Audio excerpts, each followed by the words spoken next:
I stood alone at my mother's funeral. No father, no brother, no friends.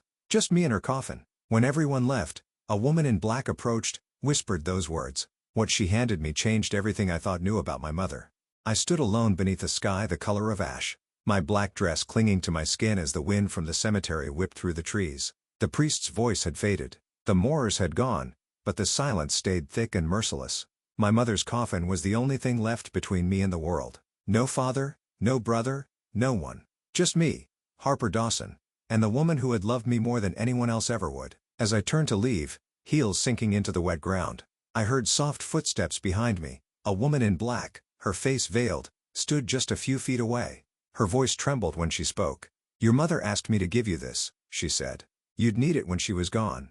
Then she pressed a small velvet box into my hand and whispered, "It will change everything you think you know." The wind howled across the empty cemetery, dragging the scent of rain and cut grass. I couldn't feel my fingers. They were frozen around a single white lily. I placed it on the coffin lid and whispered, "Goodbye, Mom." My voice cracked. There was no echo, only silence. Everyone had promised they'd come. My father, Robert, said he'd try to make it. My brother, Mason, texted a half-hearted, "Sorry, busy." Even my co-workers sent polite excuses. So here I was, one daughter standing over a grave while the rest of the world kept spinning. I waited until the funeral home workers finished lowering the casket. One of them, a kind old man named Harold, gave me a pitiful smile. "You did good, miss. She'd be proud." "Thank you," I managed, though the words barely left my throat. When the hearse drove away, the cemetery fell silent again. My heels sank deeper into the mud, trapping me in place. I should have left, but something kept me there, as if walking away would mean letting her go for good. Then I heard it, the slow click of heels on gravel. I turned. A woman dressed in black approached through the mist. Her face was hidden behind a dark veil, her gloves spotless despite the damp. She moved with the kind of confidence that didn't belong in a cemetery. "Can I help you?" I asked cautiously. She stopped a few feet away, studying me through the veil. "You're Harper Dawson." I nodded. My heart started to pound. "She wanted you to have this." The woman reached into her purse and pulled out a small velvet box tied with a white ribbon. "Your mother made me promise to give it to you only when she was gone." I took it hesitantly. The box was heavier than it looked. "Who are you?" Her lips curved into a faint, unreadable smile. "Just someone who owed your mother a debt." Before I could ask another question, she turned and walked away, her heels clicking steadily until she vanished into the fog. I looked down at the box in my palm. It was deep crimson velvet, slightly worn at the corners. My thumb brushed over the ribbon. It was tied with meticulous care, the way my mother used to wrap gifts when I was a child. Inside the box, I could feel something shifting. A faint metallic clink. A piece of jewelry, maybe. A ring? A key? I glanced back toward the path, but the mysterious woman was gone. A chill ran through me. I slipped the box into my coat pocket, whispered one last goodbye, and turned toward the car. I didn't know it then, but that small box, the one my mother left for me, would unravel everything I thought I knew about her, about our family, and about the lies that had built the world I was standing in. Back in my apartment, the silence felt heavier than the rain outside. I set the crimson velvet box on the kitchen table and just stared at it, the ribbon gleaming faintly under the yellow light. My fingers hovered above it for a long time. Part of me was terrified to open it, as if doing so would make Mom's death feel real. Finally, I took a deep breath and pulled the ribbon loose. The lid creaked slightly. Inside was a folded piece of paper and a small gold locket. The paper was old, the edges soft and yellowed. The handwriting immediately recognizable, elegant, curved, and steady. "Harper, if you're reading this, I'm gone. But there are things you never knew. Things I couldn't tell you while I was alive. Go to the address written below. It's time you learned the truth." At the bottom was an address. 17 Ocean View Lane, Kennebunkport. My heart lurched. Kennebunkport, the same place my father used to disappear to for his so-called business trips. "What truth?" I whispered to the empty room. I lifted the locket. It was warm as if it had been waiting for me. On the front, 2 letters were engraved. E.M.E. Evelyn Monroe. My mother's name was Evelyn Dawson. I had never heard of Monroe. When I opened the locket, I expected to find a photograph. Instead, there was a tiny key tucked behind the frame with a strip of tape. A key? But to what? I pressed it into my palm and stared at the note again. The address pulsed in my mind like a heartbeat. I tried to distract myself, made tea, scrolled through my phone, but nothing worked. I couldn't stop thinking about that woman in black. Who was she? How did she know my mother? The hours stretched. By midnight, I was pacing the living room, reading and rereading the note. Finally, I gave in. I grabbed my jacket, my keys, and the box and placed them gently in my bag. Before I left, I stopped at the dresser and looked at the framed photo of Mom and me on my college graduation day.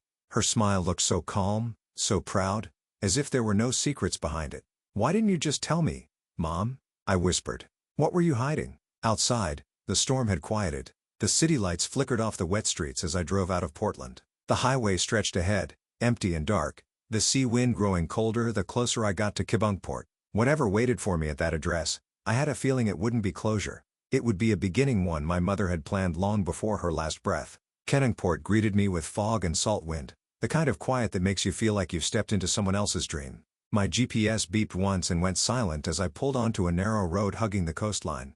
The ocean thundered below, waves slamming against the cliffs. Then I saw the cottage from my mother's note. It stood alone on a bluff, small and gray, its white shutters beaten by years of sea storms. The mailbox read EM painted in fading gold. My heart thudded. Evelyn Monroe. I parked, my boots crunching over gravel as I approached the porch. The key from the locket trembled in my hand as I slid it into the rusted lock. With a soft click, the door creaked open. Inside smelled of sea salt, dust, and something faintly floral, lavender, my mother's favorite scent. The air was thick with memories I didn't recognize. Every surface told a story. Framed sketches of jewelry designs, boxes of gemstones, half-finished pendants laid carefully on a workbench. There were photographs too, dozens of them. My mother, younger, glowing, standing beside a sign that read Monroe Designs Jewelry Studio. In one picture, she posed with a man I didn't know. They stood close, laughing. My chest tightened. I walked deeper into the cottage, my fingers trailing over glass cases filled with elegant handcrafted jewelry. So, this was what she had hidden. A past far more brilliant than the life she'd lived in Portland. On the old oak table lay an envelope addressed to me. My stomach twisted as I opened it. "Harper, if you're reading this, you found where it all began and ended. Before I was your mother, I was Evelyn Monroe. I built Monroe Designs from nothing, only to have it stolen from me by people I trusted most. When I started over, I swore I'd never let you near that darkness. But now you must know." Inside the envelope were documents, property deeds, bank statements, company records, and one line that stopped my breath. Monroe Designs was never destroyed. It was taken by Robert Dawson and his partner, my father. I dropped the papers. My knees nearly gave out. My mother hadn't just left her career behind. She'd been betrayed. A floorboard creaked behind me. My pulse spiked. "Who's there?" I called out, spinning toward the doorway. A shadow moved, tall, deliberate, familiar. Then, a voice I knew better than my own heartbeat. "Nice place, isn't it?" My brother, Mason, stood in the doorway, hands in his pockets, a smirk on his lips. "How did you find me?" I whispered. He stepped into the light. "Dad told me you'd come here eventually." And just like that, the air turned cold again. Not from the sea, but from the danger standing right in front of me. Mason looked completely out of place in the weathered cottage city polished shoes, sinking slightly into the dusty floorboards, designer coat still smelling of cologne and rain. He smiled the same practiced smile that once charmed teachers, neighbors, and girlfriends alike. "Didn't think Mom had such good taste," he said, glancing around at the jewelry sketches on the wall. "Guess she had a whole secret life you knew nothing about." I folded my arms. "How did you find me, Mason?" He shrugged. "Dad called. Said you'd been snooping around. Thought I'd come make sure you don't get us in trouble." "Us?" I scoffed. "You didn't even come to her funeral." His jaw tightened for a moment, but the smirk returned. "I had meetings, Harper. Real life doesn't stop because someone dies. She wasn't just someone." He ignored the sting in my voice and wandered over to the work table. "So, this is it. Monroe Designs. You know, Dad said she stole this place from him."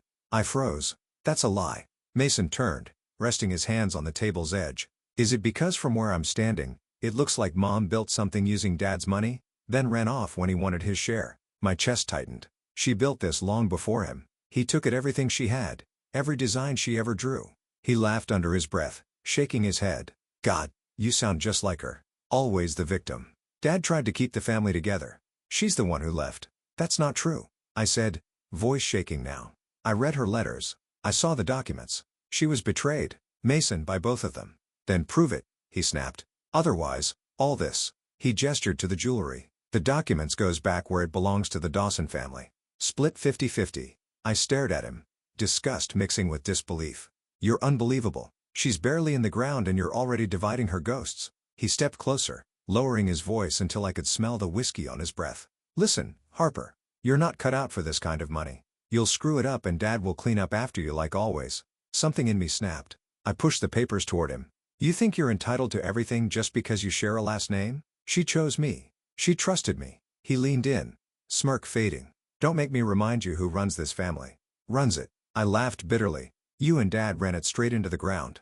For a second, the air between us was razor thin. His hand twitched. Not quite a threat. Not quite restraint. Then he straightened his coat, smoothed his hair, and forced a grin. This isn't over, Harper. You'll realize sooner or later everything she owned is ours. Always was. He walked out into the fog without another word. When the door shut behind him, I felt the house exhale as if it too had been holding its breath. I picked up the crumpled documents and pressed them against my chest. Mom's voice echoed in my memory. They took everything from me once, Harper. Don't let them take it again. That's when I knew Mason wasn't done, and neither was I. The storm rolled in from the sea that night, howling through the cracks of the old cottage like a warning. I couldn't sleep. Mason's words kept replaying in my mind, twisting my thoughts into knots. I needed proof, something that could silence him and Dad forever.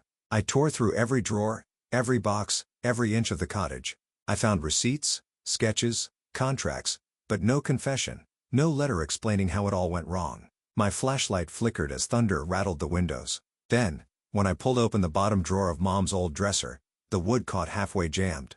I tugged harder and the back panel shifted. Behind it, hidden under a false bottom, was a leather-bound book. It smelled of sea salt and thyme.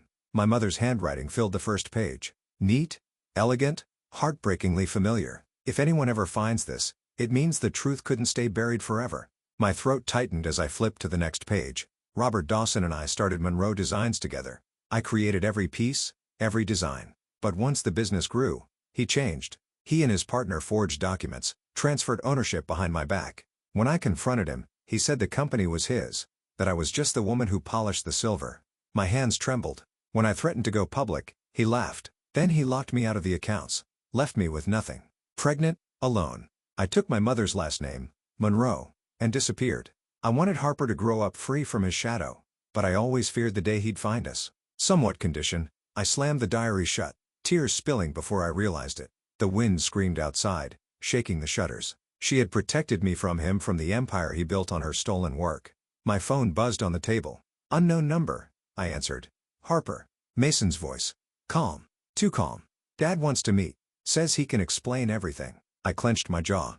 Explain how he ruined her life. Don't be dramatic. Meet us at the boatyard. Midnight. The line went dead. For a moment, I thought of ignoring it, but my mother's diary sat open on the table, her words bleeding into the paper like a promise. Don't let them take it again. So, I grabbed the book, the locket key still hanging from my neck, and drove into the storm. The boatyard loomed at the edge of the pier. My father's old kingdom, now rotting with salt and neglect. The rain was relentless, slicing across the dock like shards of glass. Mason was waiting under a flickering lamp, his hands stuffed into his coat pockets. Beside him stood Robert Dawson, my father. His once black hair had turned to silver, but his eyes were still cold, calculating. Harper, he greeted, voice as smooth as the ocean before a storm. I hear you've been digging up ghosts. I held up the diary. These ghosts have names, designs, proof, he smirked. Proof of what? That your mother was ungrateful. I built her career. She'd still be a waitress if it weren't for me. My voice shook, but I didn't back down.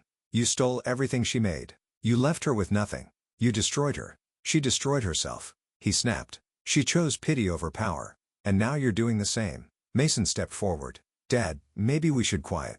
Robert barked. His glare pinned me in place. You think you're different, Harper? You think you can bring me down with her old notebooks? He reached out, grabbing the diary from my hands. Let me guess. This is your big evidence. Her melodramatic rambling. I snatched it back. It's her truth. Lightning flashed, illuminating the fury in his eyes. Truth is written by the winners. He hissed and then he lunged. I stumbled backward as his hand struck the table, scattering rusted tools across the floor. Mason shouted something, but the storm drowned him out. I shoved my father's arm away, heart pounding. Get away from me. You think you can erase me? He roared. You're nothing without me, just like her. I grabbed the diary and tried to run, but his hand caught my wrist. The old dock beneath us creaked under the weight of the wind and rain. Let go, I cried. Mason grabbed his arm. Dad, stop. In the chaos, my father slipped on the slickboards. His fingers clawed at the railing, then lost their grip. I screamed as he felt a flash of motion swallowed by black water. Mason froze. Dad. The storm swallowed his shout. We both stood there, soaked and shaking. The diary clutched against my chest like a shield. It was over in seconds. The years of secrets, of lies, of control, all dragged under by the same darkness he'd built his life on. Mason turned to me, face pale, eyes wild. "You killed him." "No," I whispered. "He did that himself." He backed away, stumbling into the rain. "You'll regret this, Harper." And then he was gone. I sank to my knees. The rain washing away everything. The guilt, the fear, even the tears. The diary lay open beside me, pages rippling in the wind. On the last page, a line stood out in bold ink. "The fire that destroys can also forge." "Remember that, my daughter?" I pressed my forehead against the soaked paper and whispered through the storm. "I remember, Mom. I remember." Morning came gray and quiet. The sea eerily calm as if the storm had taken every sound with it. I sat in my car near the pier, watching the tide crawl over the rocks. My clothes were still damp, my hands shaking as I held Mom's diary against my chest. The police came after sunrise. Someone had reported screams during the storm. They found my father's body washed up near the docks, his face pale and almost peaceful. The officer who questioned me, Sergeant Nolan, listened in silence as I told him what happened. The argument, the fall, the chaos. He closed his notebook. "Looks like an accident. Slippery night, bad footing." I nodded numbly. It was over. The man who'd stolen everything from my mother was gone. But relief didn't feel like victory. It felt like exhaustion. When they left, I stayed there, staring at the water. Somewhere beneath that endless gray surface was the weight of my family's sins. Mason didn't come to the police station. He didn't call. He didn't even show up for the funeral we arranged 2 days later. A quiet one with no tears, no words. I didn't expect him to. He'd made his choice when he walked away. Afterward, I drove back to the cottage on Ocean View Lane. The air inside was cold and clean, washed by the storm. Mom's sketches were still on the wall, her tools still scattered on the workbench. For the first time, I noticed how sunlight hit the glass display case, setting the jewelry aglow like trapped pieces of dawn. That's when I decided I wasn't leaving. I cleaned the house, repaired what the storm had broken, and unpacked my things.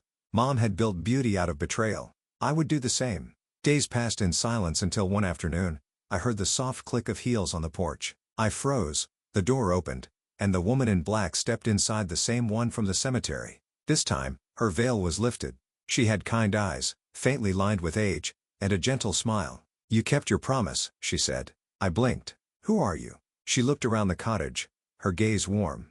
"My name's Margaret Hale. I was your mother's lawyer and her closest friend. She asked me to watch over you from a distance until you were ready." She reached into her coat and handed me a sealed envelope. "Your mother left one last note," she said softly, "for when the storm finally ends." Inside, in my mother's handwriting, was a single line. "The fire that destroys can also forge. Keep creating, Harper. That's how you stay alive." And for the first time in weeks, I let myself cry, not from pain, but from something that almost felt like peace. Weeks drifted into months, and the sea grew calmer inside me too. The cottage no longer felt like a hiding place. It felt like home. I woke each morning to the sound of gulls and waves instead of phone notifications or city noise. Mom's workbench became my altar.